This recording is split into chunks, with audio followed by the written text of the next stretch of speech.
E nós vamos agora à terceira parte do livro, Processos de Compreensão. Ler é um ato de produção e apropriação de sentido que nunca é definitivo e completo. Ou seja, um texto, pessoal, ele nunca vai ter aqui as suas possibilidades de interpretação, né, completas. Então, um mesmo texto lido por pessoas diferentes, obviamente, né, vai gerar interpretações diferentes, uma vez que nós utilizamos os nossos conhecimentos de mundo, né, para interpretar esses textos. E como nós somos singulares, nós vamos ter uma interpretação diferente para cada pessoa. Obviamente, há limites que o texto impõe. É como se a gente tivesse aqui uma variedade de interpretações diferentes dentro daquilo que o texto permite. Nossa compreensão está ligada em esquemas cognitivos internalizados. Então, pessoal, a nossa percepção ela é em boa medida guiada e ativada pelo nosso sistema sociocultural internalizado ao longo da vida. Nós só entendemos algo, né, só identificamos algo como sendo determinada coisa quando nós temos categorias ou esquemas cognitivos que nos permitem identificar isso. Se eu nunca vi cadeiras, nem construí a experiência de cadeira, não reconheço uma cadeira quando alguém me põe um objeto desse tipo na frente. A cadeira, na sua condição de objeto físico e cultural, para determinada função ou ação cotidiana, por exemplo, sentar, não é um dado dos sentidos, mas uma elaboração cognitiva. É com a língua que nós guiamos o sentido e construímos mundos, não por força de alguma virtude imanente à própria língua, mas sim pelo esforço dos falantes. Então, pessoal, compreender não é extrair conteúdos de texto. Sempre que nós produzimos algum enunciado, desejamos que ele seja compreendido, mas nunca exercemos total controle sobre o entendimento que esse enunciado possa vir a ter. Isso se deve à própria natureza da linguagem, que não é transparente e nem funciona como uma fotografia ou uma xerox da realidade.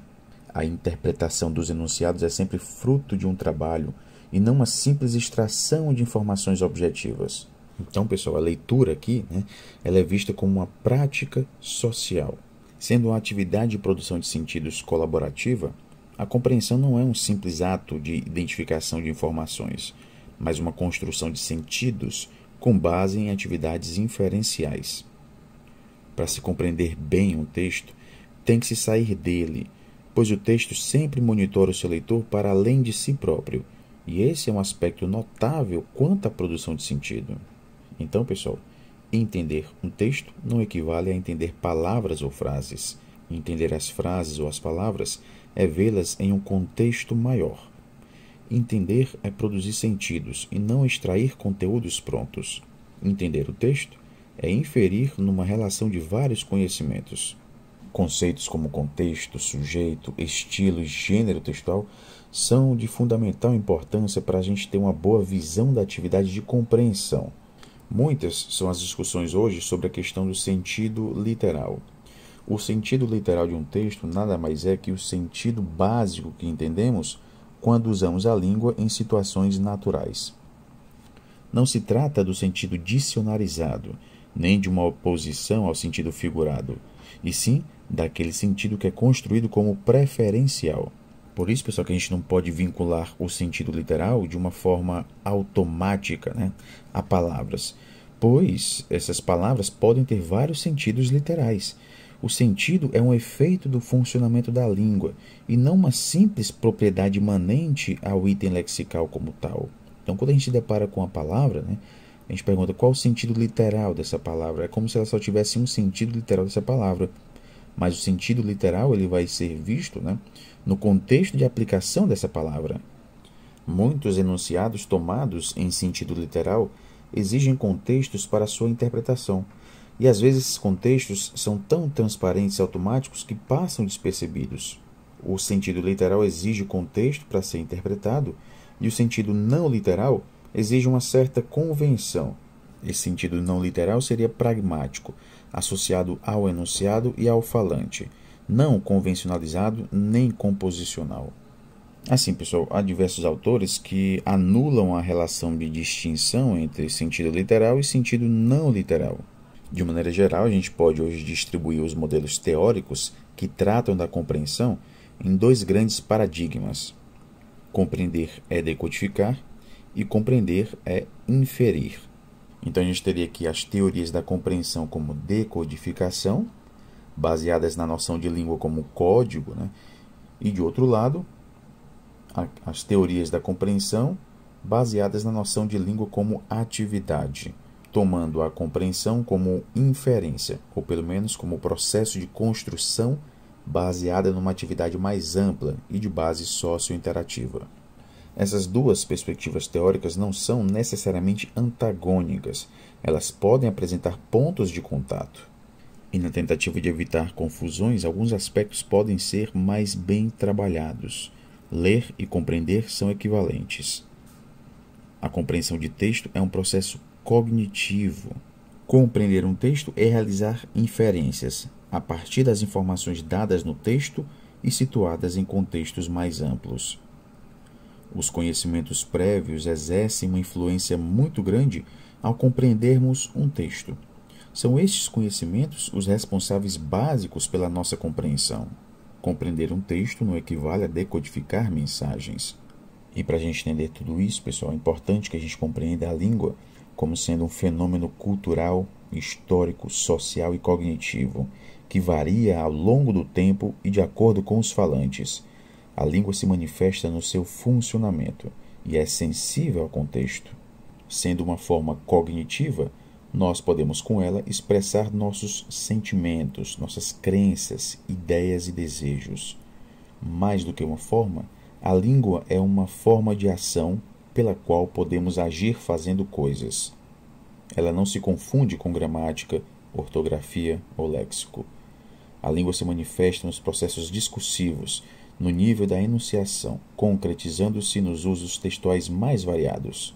As significações e os sentidos textuais e discursivos, pessoal, eles não podem estar presos no interior dos textos pelas estruturas linguísticas e também não podem ser confundidos com conteúdos informacionais.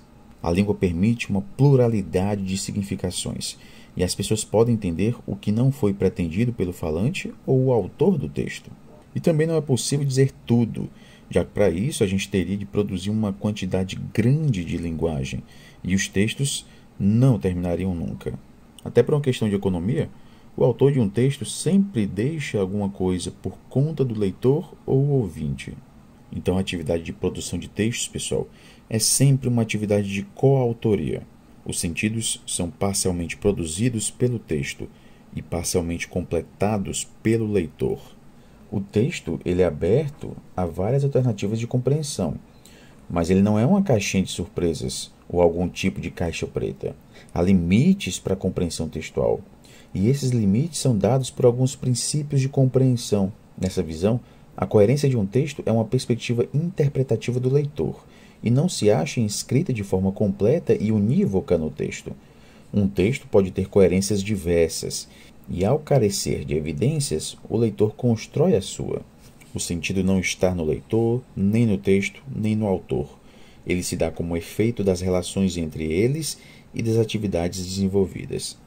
Pois bem, então, como nós falamos anteriormente, nós temos as teorias da compreensão como decodificação e teorias da compreensão como inferência. As inferências na compreensão de texto são processos cognitivos, nos quais os falantes ou ouvintes, partindo de uma informação textual e considerando o respectivo contexto, constroem uma nova representação semântica. Muitas vezes, principalmente na fala, as inferências são estabelecidas a partir de pistas como a prosódia, a entonação, o volume, a qualidade de voz, as pausas, a velocidade e o ritmo da fala, escolhas léxicas, distribuição sintática, estilo, a mímica, gestos, postura corporal. O certo é que as inferências são produzidas com o aporte de elementos sociosemânticos. Compreender é essencialmente uma atividade de relacionar conhecimentos, experiências e ações num movimento interativo e negociado. Veja o caso do aviso como um gênero textual bastante comum. Suponhamos que na porta de certo estabelecimento comercial esteja escrito aberto aos domingos. Com isso, posso entender, por exemplo, este estabelecimento só abre aos domingos. Este estabelecimento abre também aos domingos. Este estabelecimento abre todos os dias da semana. Qual dessas interpretações é a mais provável? Seguramente, todos diriam que a intenção do autor desse aviso foi dizer que o estabelecimento abre todos os dias, inclusive aos domingos. Assim, parece que a interpretação em C seria a interpretação preferencial e implicaria B. Mas A também não estaria errada. Só não seria usual, porque o normal é abrir durante os dias, não feriados. Mas A também não estaria errada. Só não seria usual, porque o normal é abrir durante os dias não feriados. Imaginemos agora um outro aviso, também comum em portas de fábricas. Não há vagas. O que se deve entender por isto? Todas as vagas desta empresa estão ocupadas. Esta empresa não emprega ninguém. Nesta empresa não se trabalha. Imagina-se que a alternativa A seja mais usual, pois a empresa deve ter empregados em um número suficiente e, portanto, ali se trabalha, o que invalida B e C. Por fim, na relação com os avisos, deve-se ter claro que as expressões têm muito menos uma função referencial do que uma intenção performativa, isto é, elas pretendem incitar uma ação futura. Então, quando a gente lê aqui na parede de um restaurante a expressão fumantes, não entendemos que ali há pessoas que fumam, mas que ali se pode fumar. Igualmente, ao lermos na frente de um prédio uma tabuleta que diz saída de veículos, não se trata de uma simples informação que dali saem veículos, mas sim de que ali há perigo e deve-se ter algum cuidado ao passar.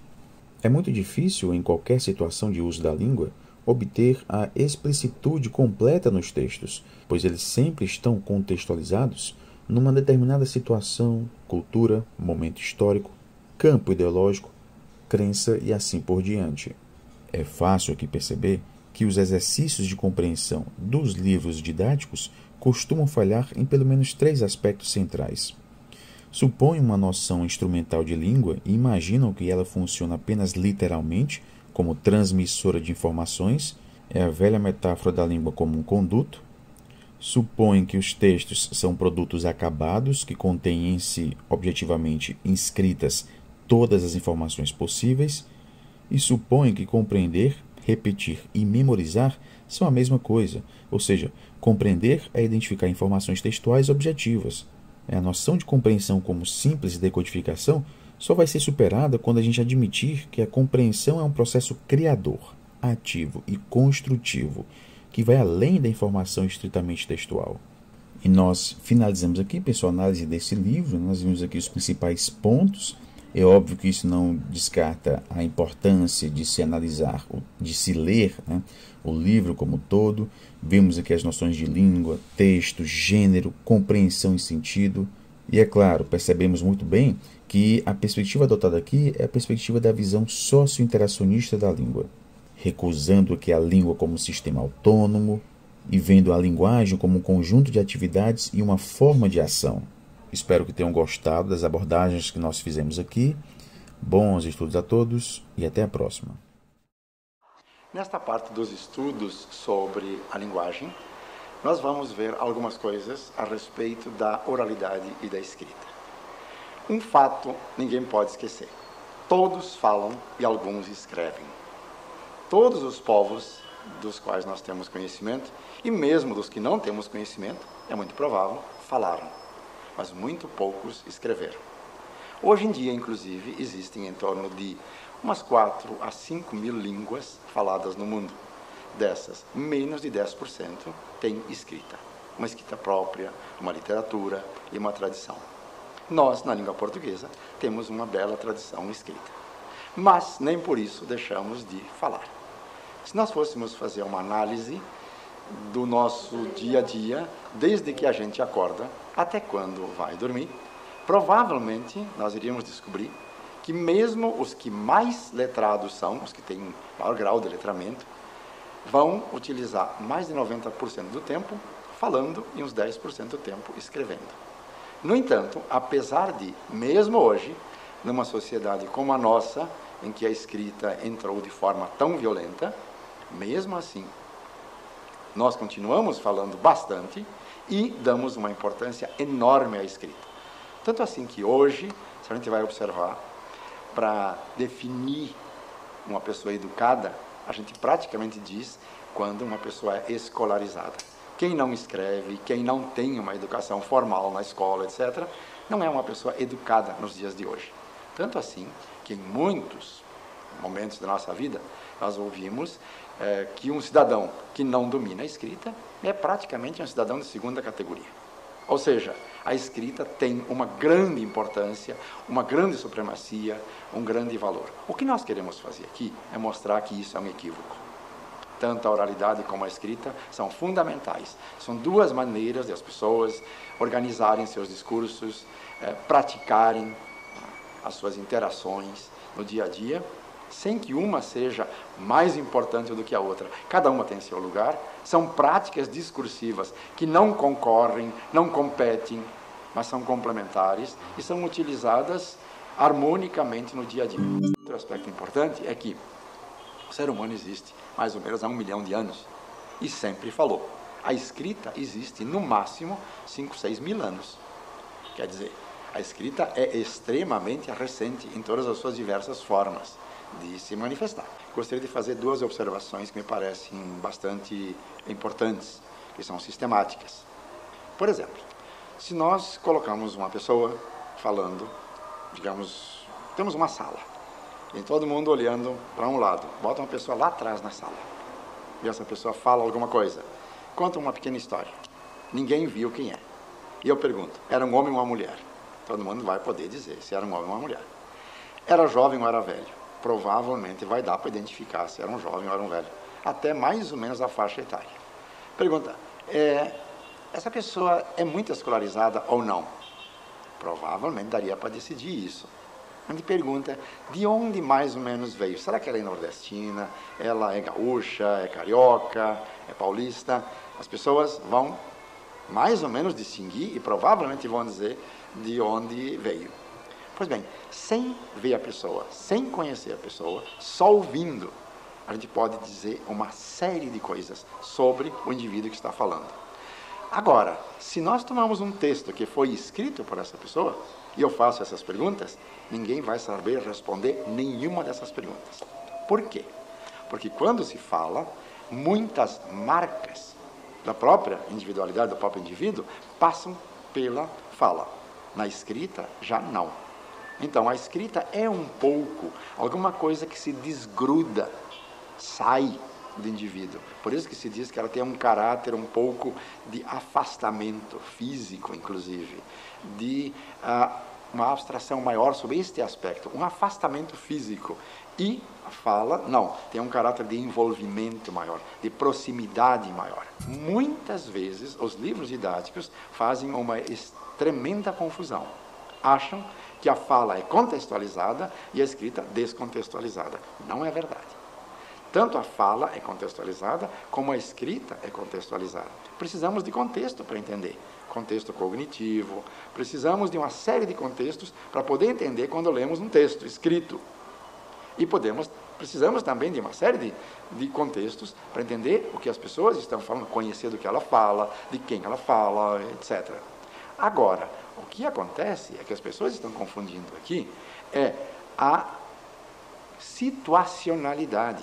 O que a fala tem é um envolvimento situacional. Eu posso apontar para uma cadeira, para uma coisa, essa cadeira, ou essa pessoa, ou apontar com o dedo, ou fazer um sinal e não dizer nada. Eu posso estar aqui falando com alguém e fazer assim. Eu estou falando com alguém, mas esse não é para alguém que está acolá e quer me oferecer alguma coisa. E eu aqui faço assim. Então, isso aqui é para o outro. E eu estou falando para alguém aqui. Essas coisas eu não posso fazer na escrita. A oralidade tem investimento de um grande conjunto de elementos simbólicos que não podem passar para a escrita. Por exemplo, a gestualidade, o tom de voz, a velocidade, a pausa. Eu posso elevar a voz, eu posso, por exemplo, dizer assim, eu gostei muitíssimo disso. Eu posso dizer, gostei muito, muito, mas muito. eu repetindo muitas vezes o muito, parece que eu gostei muito mais do que dizer gostei muitíssimo. Bom, mas eu também posso elevar a voz, eu posso fazer outro tipo de entoação, uma série de outras coisas que nós fazemos que se chamam a prosódia, todos esses elementos da prosódia que constituem a maneira de falar, o sotaque, etc., não dá para pôr na escrita. Porque a escrita opera com letras, etc., dá para pôr outras coisas na escrita. Posso pôr fotos, posso pôr uma série de coisas. Mas esses elementos não passam. O que significa isso? Significa que a fala é uma maneira de representação da língua e a escrita também é uma outra maneira de representação. Uma representação gráfica e uma representação fônica. É o som e a gestualidade que conta. E também os movimentos do corpo, a entoação de voz, volume e uma série de outras coisas. E na escrita, esses elementos não estão lá. Então, nós podemos ter a situação e uma série de outros elementos na oralidade. E na escrita, nós temos que fazer uso de outros recursos. R$10, qualquer fragrância 10. Vem pra cá, você também. Compre na cama. E a mãe disse, essa quarta, ela colou aquilo que dá no armário. Considerando esse aspecto de que nem tudo que está na oralidade está na escrita, e vice-versa também, nem tudo que está lá na escrita, eu não posso pôr na oralidade, eu não posso falar coloridamente. Eu posso fazer letras coloridas, grandes, maiores. Eu não falo letras, eu falo palavras, eu tenho som. Então, o que vai acontecer? Acontece que a escrita não é uma representação da fala. E os livros didáticos vivem dizendo, a escrita é uma representação da fala. Não, a escrita é uma representação da língua. Assim como a fala é uma representação da língua. São duas formas de representar todo o sistema linguístico, são duas práticas discursivas, e não uma representando a outra. Isso não é verdade. Então, esse é um aspecto fundamental.